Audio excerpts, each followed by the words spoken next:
Hey guys, welcome back. ఈరోజు September 22, 2025 main headlines చూద్దాం. Okay, ఈరోజు మెయిన్ హెడ్లైన్స్ ఇవి గాయ్స్. ప్రతి ఇంటా పండగ, $1,00,000 ఏటా చెల్లించనక్కర్లేదు. మళ్ళీ మనమే, ఆసియా కప్లో పాక్పై భారత్ విజయం. ఇది స్పోర్ట్స్లో చదువు. ఊరు వాడ ఉయ్యాల, బతుకమ్మ సంబరం ఉయ్యాల. బతుకమ్మ సంబరం చేస్తున్నారు. ఇక్కడ నేటి నుంచి జిఎస్టీ తగ్గింపు ఉత్సవం. తగ్గనున్న ఔషధాలు, వాహనాలు, టీవీ ధరలు, హోటల్ గదులు అద్దెపైన ఆదా. ఇవి బిజినెస్లో ఉన్నాయి. మనం బిజినెస్ న్యూస్ చెప్పేటప్పుడు చెప్పుకుందాం. ఇప్పుడు ప్రతి ఇంటా పండగ చూద్దాం గైస్. ఓకే, ప్రతి ఇంటా పండగ. జిఎస్టీ ఐటీ తగ్గింపుతో రూపాయి 2.5 లక్షల కోట్లు ఆదా. పేద మధ్యతరగతికి ఇది డబుల్ బొనాన్సా. జాతినుద్దేశించి చేసిన ప్రసంగంలో ప్రధాని మోదీ,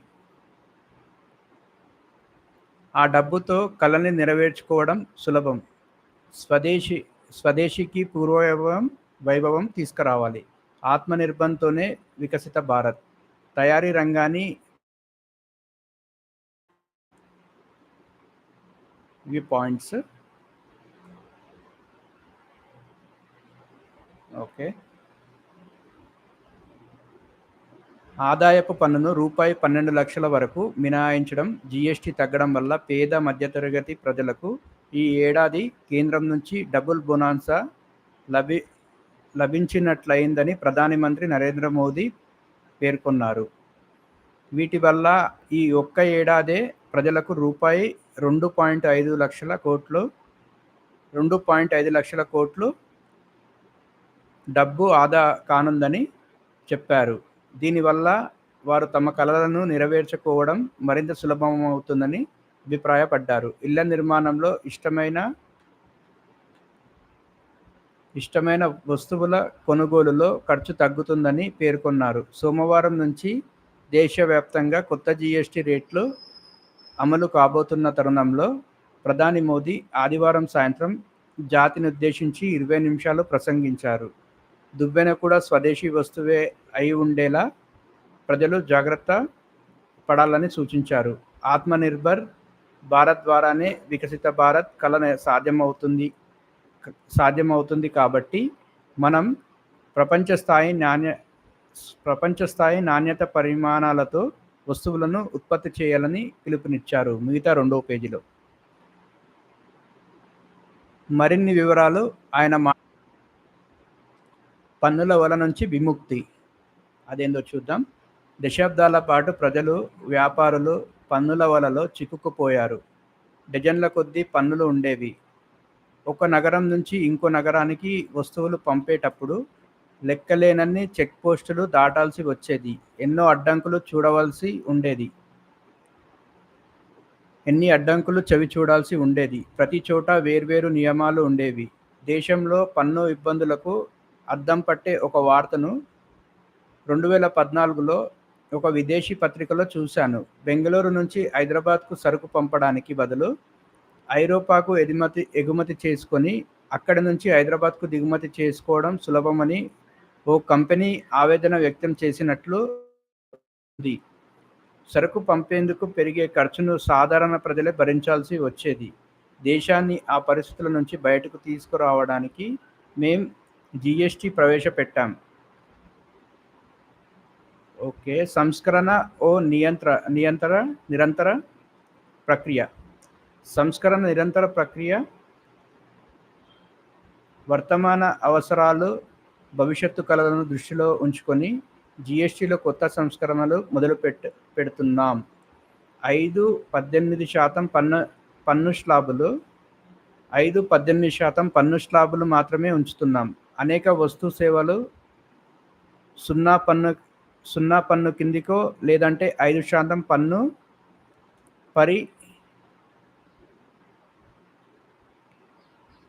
5% పన్ను పరిధిలోకో వస్తాయి. ఇదివరకు 12% పన్ను విధించిన వస్తువుల్లోని 99% ఇప్పుడు 5%లోకి వచ్చాయి. ఇంటి నిర్మాణం, టీవీ, ఫ్రిడ్జ్, ద్విచక్ర వాహనాలు, కార్ల కొనుగోళ్లపై ఖర్చు తగ్గుతుంది. హోటల్ గదులపై జీఎస్టీ తగ్గించినందున పర్యటనల ఖర్చు కూడా తగ్గుతుంది. పన్ను తగ్గింపు ఫలాలను వినియోగదారులకు అందించడానికి వ్యాపారులు సిద్ధంగా ఉన్నారు. తగ్గిన ధరలపై చాలా చోట్ల బోర్డులు ఏర్పాటు చేశారు. అవసరాలకు తగ్గ వస్తువులను మనం ఇక్కడే తయారు చేయాలి. జీఎస్టీ స్లాబులు తగ్గి నియమ నిబంధనలు మరింత సరళతరం అయినందున మన లఘు కుటీర పరిశ్రమలకు ఎంతో మేలు చేస్తుంది. పన్ను తగ్గి విక్రయాలు పెరగడం వల్ల రెట్టింపు లాభం వస్తుంది. అందుకే అత్యుత్తమమైన వస్తువులను తయారు చేసి భారత్ పేరు ప్రఖ్యాతలను ఇనుమడింప చేయాలి అని మోదీ పేర్కొన్నారు. మోదీ ఈ విధంగా అన్నారన్నమాట. సో ఇదివరకంట ఒక పత్రిక తెలియజేసిందంట, హైదరాబాద్ నుంచి బెంగళూరుకి తరలించడానికి పన్ను కట్టడం కంటే హైదరాబాద్ నుంచి ఏదో దేశానికి వెళ్ళి అక్కడ నుంచి దిగుమతి చేసేది బెస్ట్ అని ప్రచురించిందని చెప్పారు. సో అది ఉద్దేశంలో పెట్టుకొని జిఎస్టీ తీసుకొచ్చానని అంటున్నారు. ఓకే. అండ్ యాక్చువల్గా ఈ జిఎస్టీ పెంచిందే మోదీ గారు. పెంచిందిగా పండగ చేసుకోమని అనడంలో అర్థం ఏముందో నాకు అర్థం అవ్వట్లేదు. ఇవి సరిపోవు. కాంగ్రెస్ ఏమంటుందంటే, ఢిల్లీ జీఎస్టీలో సంస్కరణల కోసం 2017 నుంచి తాము డిమాండ్ చేస్తున్నానని, ఇప్పుడు తెచ్చినవి సరిపోవని కాంగ్రెస్ పెదవి విరిచింది. పెద్ద గాయానికి పైన మందు వేసినట్లుగా ఎద్దేవా చేసింది. 8 ఏళ్లలో ₹55 లక్షల కోట్ల వసూలు చేసి ₹2.5 లక్షల కోట్ల పొదుపు కోసం చెప్పడం ఎంతవరకు సముచితమని కాంగ్రెస్ అధ్యక్షుడు మల్లికార్జున ఖార్గే ప్రశ్నించారు. వెరీ గుడ్ మల్లికార్జున ఖార్గే గారు అంటున్నారు, మీరు 55 లక్షల కోట్లు వసూలు చేసి 2.5 లక్షల కోట్లు పొదుపు చేస్తున్నామని మెయిన్ హెడ్లైన్స్లో ఇస్తున్నారు మోదీ. సో ఇదే అన్నమాట మెయిన్ హెడ్లైన్స్. ఇక్కడ ఒక కొటేషన్ ఇచ్చారు, అదేందో చూద్దాం. పొదుపుతో ఉదయిద్దాం. నవరాత్రి తొలి రోజు నుంచి సోమవారం సూర్యోదయంతో పాటే జీఎస్టీ సంస్కరణలు ప్రారంభం అవుతాయి. అంటే జీఎస్టీ పొదుపు ఉత్సవం ప్రారంభం కాబోతుంది. అన్ని వర్గాల ప్రజలకు ప్రయోజనం లభించనుంది. పండుగల వేళ అందరి నోళ్ళు తీపి అవుతాయి. ఈ సంస్కరణ మన వృద్ధిగాను వేగవంతం చేస్తుంది. వ్యాపార కార్యకలాపాలను సులభతరంగా మారుస్తుంది. అభివృద్ధి పరుగులో ప్రతి రాష్ట్రానికి సమాన అవకాశాలు కల్పిస్తుంది. మనం రోజువారీ వాడే వస్తువుల్లో ఎన్నో విదేశీ వస్తువులు ఇమిడిపోయాయి. మనం దీని నుంచి విముక్తి పొందాలి. ప్రతి ఇంటిని స్వదేశీకి ప్రతీకగా మార్చాలి. ప్రతి దుకాణాన్ని స్వదేశీ వస్తువులతో నింపాలి. కేంద్ర రాష్ట్ర ప్రభుత్వాలు కలిసి పనిచేస్తే ఆత్మనిర్భర్ భారత్ కడనెరుగుతుంది మోదీ అంటున్నారు. సో ఇది మోదీ చెప్పిన న్యూస్ గైస్. నెక్స్ట్ $1,00,000 ఏటా చెల్లించనక్కర్లేదు అని ఉంది, అది చూద్దాం.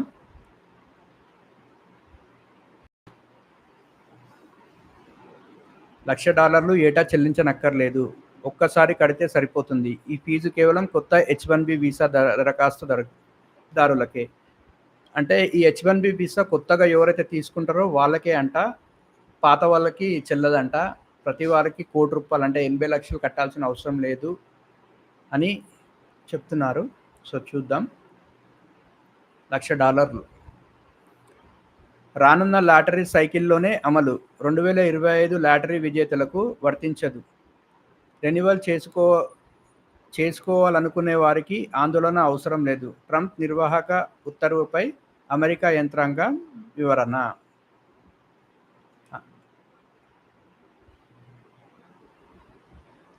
ట్రంప్ కార్యనిర్వాహక ఉత్తర్వుపై అంటే ట్రంప్ చేస్తున్న దానికి అమెరికా యంత్రాంగం వివరణ ఇచ్చిందనమాట. అంటే అది H1B వీసా అనేది పాత వాళ్ళు రెన్యువల్ చేసుకుంటే సరిపోతుంది. వాళ్ళు కూడా పే చేయని అవసరం లేదు. ఓన్లీ కొత్త వాళ్ళు ఎవరైతే అప్లై చేస్తారో వాళ్ళు మాత్రమే $1,00,000 పే చేయాలి అని చెప్తున్నారు. H1B వీసా కోసం $1,00,000 ఫీజు సుమారు ₹88 లక్షలు. ఫీజు చెల్లించాలంటూ అమెరికా అధ్యక్షుడు డొనాల్డ్ ట్రంప్ శుక్రవారం జారీ కార్యనిర్వాహక ఉత్తర్వుల ప్రస్తుత వీసాదారులకు వర్తించింది. కొత్తగా H-1B వీసా పిటిషన్లు దరఖాస్తు స్పష్టం చేసింది. ఈ ఫీజు కూడా ఏటా చెల్లించాల్సిన పని లేదని, ఒక్కసారి కడితే సరిపోతుందని తెలిపింది. ఇది కొత్త వీసాలకు మాత్రమే. రెన్యువల్ చేసుకోవాలనుకునే వారికి, ప్రస్తుత వీసాదారులకు కాదు. రానున్న లాటరీ సైకిల్లోనే ఇది వర్తిస్తుంది. 2025 లాటరీ విజేతలకు వర్తించదు అని వైట్ హౌస్ ప్రతినిధి టేలర్ రోజర్స్ తెలిపారు. ఇంకా ఫైల్ చేయని పిటిషన్లకు మాత్రమే ఈ ఉత్తర్వు ఈ నెల 21 నుంచి వర్తిస్తుందని అమెరికా వలసల విభాగం యుఎస్సిఐసి డైరెక్టర్ జోసెఫ్ స్పష్టం చేశారు. White house secretary Karoline Leavitt కూడా ఎక్స్ వేదికగా వివరణ కూడా వార్షిక ఫీజు కాదు. కొత్త H-1B పిటిషనర్లు ఒకసారి చెల్లిస్తే సరిపోతుంది. సో అదనమాట. మిగతా 2వ పేజీలు ఇచ్చారు. అది ఇక్కడ ఇచ్చారు గైస్. మొదటి పేజీ తర్వాయి H-1B వీసాలు ఉండి ప్రస్తుతం దేశం బయట ఉన్నవారు మళ్ళీ దేశంలోకి ప్రవేశించడానికి ఎలాంటి రుసుము కట్టనక్కర్లేదు. కొన్ని పరిమితులకు లోబడి H-1B వీసాదారులు ఎప్పట్లానే దేశం విడిచి వెళ్ళొచ్చు, మళ్ళీ ప్రవేశించొచ్చు. ట్రంప్ జారీ చేసిన ఉత్తర్వు వీరిపై ఎలాంటి ప్రభావం చూపదు అని ఆమె తెలిపారు. కరోలిన్ కూడా ట్రంప్ ఉత్తర్వు కేవలం కొత్త వీసాదారులకు మాత్రమే వర్తిస్తుందని, రెన్యువల్ చేసుకునే వారికి, ప్రస్తుత వీసాదారులకు కాదని పేర్కొన్నారు. కొత్త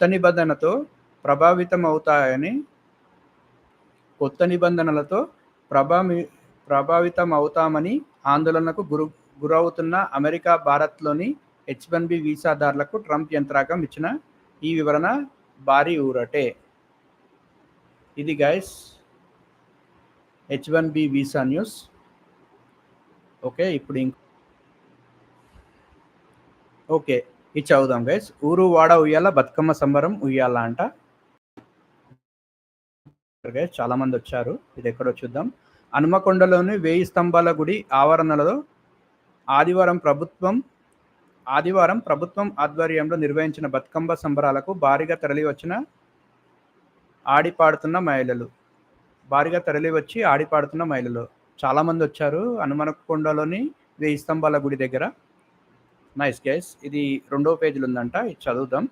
దీనికి ముందు ఇక్కడ చిన్న కొటేషన్ ఏదో ఇచ్చారు, అది చదువుదాం. ఓకే. రాష్ట్ర వ్యాప్తంగా బతుకమ్మ సంబరాలు ఆదివారం ఘనంగా పట్నం అనే తేడా లేకుండా అన్ని ప్రాంతాల్లో మహిళలు ఎంగిలిపూల బతుకమ్మ వేడుకల్లో ఉత్సాహంగా పాల్గొన్నారు. రంగురంగుల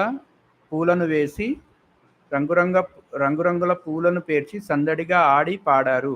రాష్ట్ర ప్రభుత్వం ఆధ్వర్యంలో మొదటి రోజు హనుమకొండ 1000 స్తంభాల గుడి వద్ద బతుకమ్మ ఉత్సవాలను ఘనంగా నిర్వహించారు. ముఖ్య అతిథులుగా ఉప ముఖ్యమంత్రి బట్టి విక్రమార్క, మంత్రులు కొండా సురేఖ, సీతక్క, జూపల్లి కృష్ణారావు, పొంగులేటి శ్రీనివాసరెడ్డి పాల్గొన్నారు. సో మంత్రులందరూ వచ్చారు. ఉప ముఖ్యమంత్రి బట్టి విక్రమార్క, మంత్రులు కొండా సురేఖ, సీతక్క, జూపల్లి కృష్ణారావు, పొంగులేటి శ్రీనివాసరెడ్డి అందరూ వచ్చి పండగని వీక్షించారు. That's great. మిగతా 2వ పేజీ ఇక్కడ ఇచ్చారు గైస్. బతుకమ్మ దీవెనలతో సుఖశాంతులు కలగాలి అని. ఇక్కడ ఒకసారి చదువుదాం. ఇక్కడ బట్టి విక్రమార్క గారు అండ్ అందరూ ఉన్నారు. ఇక్కడ సీతక్క, కొండా సురేఖ గారు అందరు ఉన్నారు. అండ్ ఇక్కడ అందరూ ఎంగిల్పూల బతుకమ్మని పేరుస్తున్నారు. That's nice. ఒకసారి చదివేద్దాం.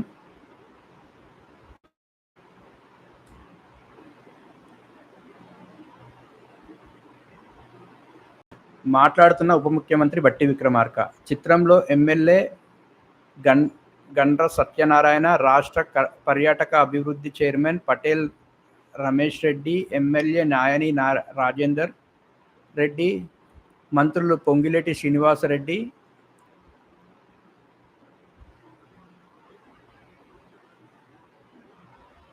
జూపల్లి కృష్ణారావు, కొండా సురేఖ, సీతక్క బతుకమ్మలను ఎత్తుకున్న వరంగల్ మేయర్ గుండు సుధారాణి.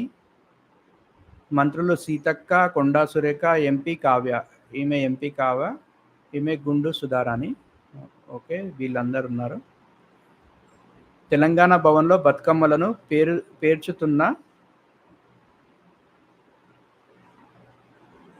మాజీ ఎమ్మెల్యేలు పద్మా దేవేందర్ రెడ్డి, బానోతు చంద్రావతి, బారస నగర కార్పొరేటర్లు, పాల్గొన్న మాజీ మంత్రి సత్యవతి రాథోడ్ అందరు ఉన్నారు. సో ఇక్కడ చదువుదాం.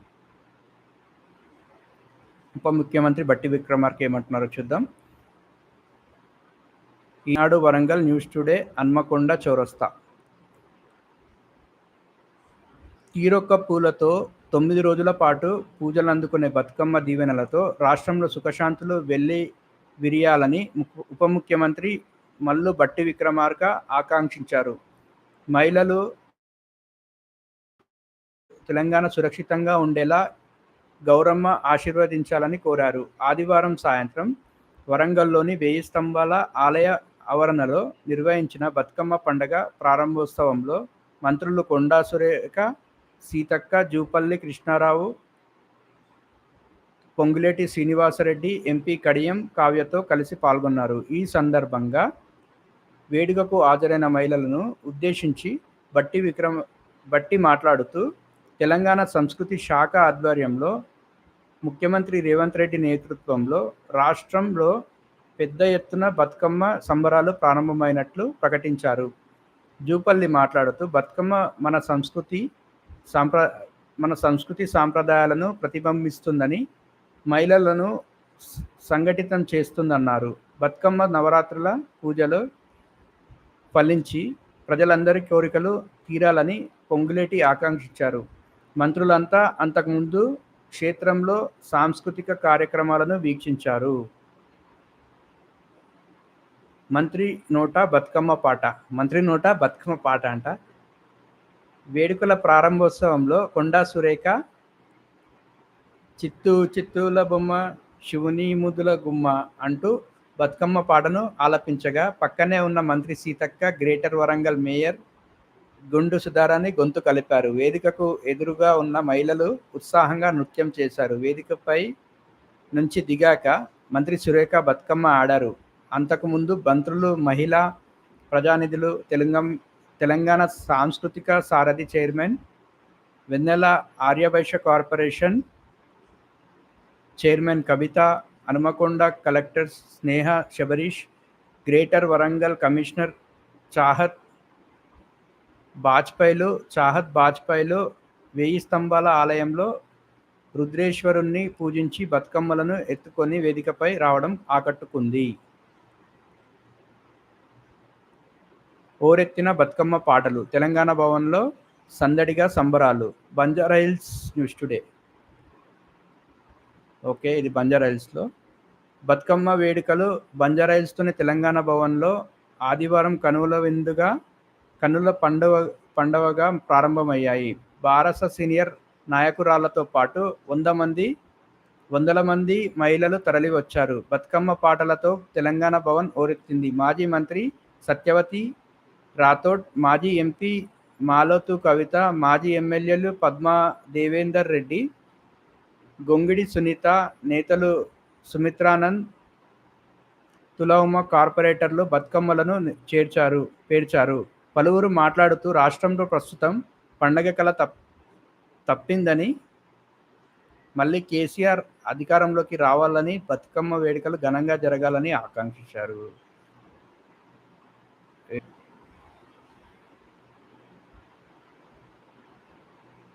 సో ఇవి guys news headlines, news, H1B visa news, GST తగ్గింపు న్యూస్ అండ్ మెయిన్ హెడ్లైన్స్. తదుపరి న్యూస్ కోసం మళ్ళీ వెయిట్ చేయండి. Till that